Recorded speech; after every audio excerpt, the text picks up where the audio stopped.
2 butir telur dari jenis unggas yang berbeda. Yang pertama, telur ayam kampung 25 gram dan telur ayam ras 30 gram.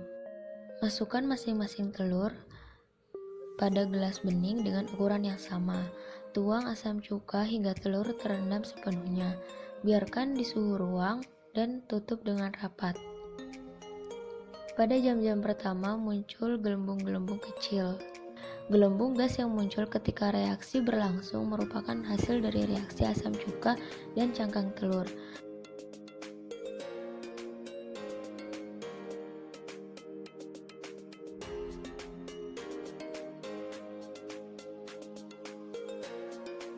Setelah 24 jam, buang asam cuka yang digunakan rendaman pertama.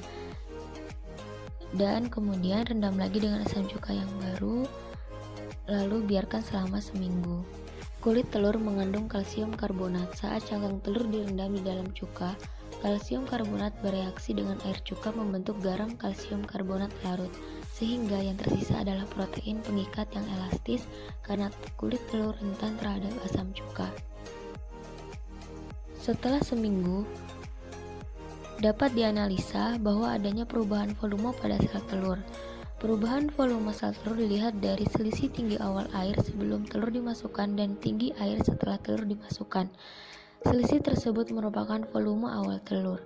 Setelah seminggu telur direndam dalam air, terjadi lagi perubahan tinggi air. Perubahan tinggi air tersebut menandakan volume telur bertambah karena tinggi air menyusut masuk ke dalam sel telur.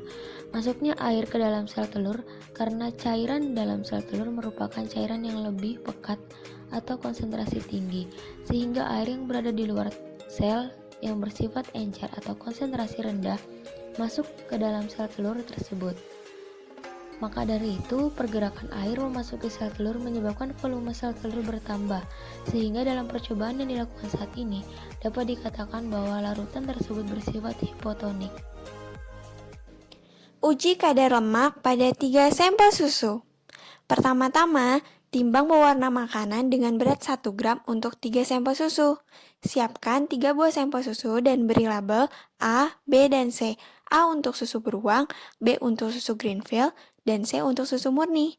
Perhatikan tingkat kepekatan atau kelarutan yang dialami pewarna dalam susu. Semakin sulit terjadi pelarutan menandakan semakin tingginya kadar lemak yang terkandung dalam susu.